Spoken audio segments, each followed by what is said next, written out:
A young girl by the name Furiosa is kidnapped from the green place of many mothers by the hands of a group of bikers led by the warlord Dementus, who places her in his care. After gruesomely killing her mother, Dementus comes across the citadel ruled by Immortan Joe. As the two battle for supremacy, Furiosa plots a way to return home while fulfilling her ultimate revenge. Hey folks, welcome back to Weekles. My name is Luke Ripa and today I'm here to review Furiosa, a Mad Max saga, the spin-off prequel to Mad Max Fury Road, once again written and directed by George Miller. Before diving into it, be sure to subscribe and or follow Weekles on the platform of your choice to not miss any of our content.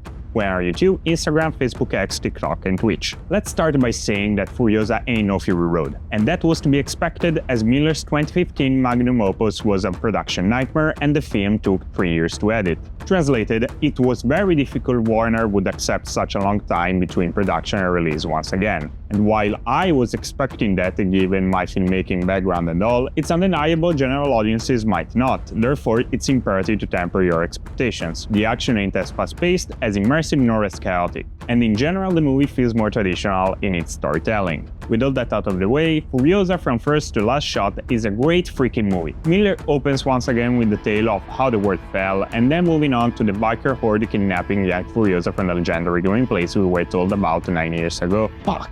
Has it been that long in Fury Road? After that, we witness a chase that leads us meeting Dementus, the main villain of the film, beautifully played by Chris Hemsworth. More on that later. From there, Furiosa's journey to vengeance begins, which will come in a very surprising and unexpected form.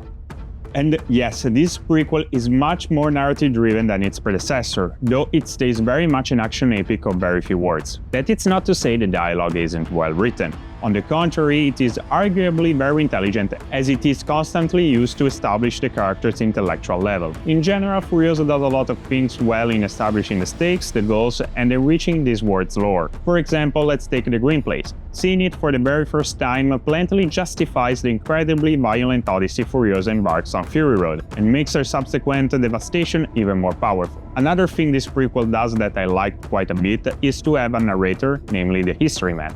An old man fully tattooed with history words who serves as Dementus' encyclopedia. It gives the story that legendary vibe that really fits the narration well. Even having young Furiosa for at least the first third of the movie was a great choice, as again embellishing her mythology going back so much does make her story even more heroic. Are you asking how come I talk so much about the story yet not a lot about the action? After all, it's a Mad Max film. We came for the action. Well, I don't want to talk much about it because I don't want to spoil it. I would say the action is awesome, entertaining, and very well shot. Sure, it might not be as frantic and as immersive as Fury Road, but it's still very inventive, as Miller and cinematographer Simon Duggan stick to wide shots and closing in only when needed. But yeah, it is really inventive. Some stunts are really out of this world, and even the battle plan creativity is really awesome. What's awesome are also the two leads' performances. Albeit of a few words, Anya Taylor-Joy intensely physical and visceral acting as Furiosa is absolutely iconic, making her a very believable young Charlize Theron if you pass me the term. Chris Hemsworth was exhilarating and erratic as Dementus, captivating a character who only seems a usual madman on the surface, but who's in reality the result of a very horrifying trauma we only hear about. We also have former pro wrestler Nathan Jones returning as Rictus Erectus, as well as Josh Hellman, though he plays Rictus' brother, Scrotus, and not the War Boys Lee. Immortan Joe is obviously an important character here, and is played by Laiki Hulme, as Hugh Kingsbury passed away in 2020. Tom Holkenborg, formerly known as Junkie XL, returns to score this film, and once again it does an amazing job. Overall, I score Furiosa a Mad Max saga with a 9 out of 10. George Miller once again proves how amazing his mind in the Wastelands is, having us longing for more. Hopefully we won't have to wait another 9 years for Mad Max The Wasteland, the next chapter in the franchise, especially given he made himself available to Director 5 for Marvel Studios after Chris Hemsworth threw the idea around. We'll see. What's for sure, I can't wait to go back to the Wastelands. Do you feel the same? Do you disagree? Let me know down in the comments, and be sure to share the video with anyone who can be interested by it. My name is Luke Ripa, thank you so much for watching, see you on the Fury Road.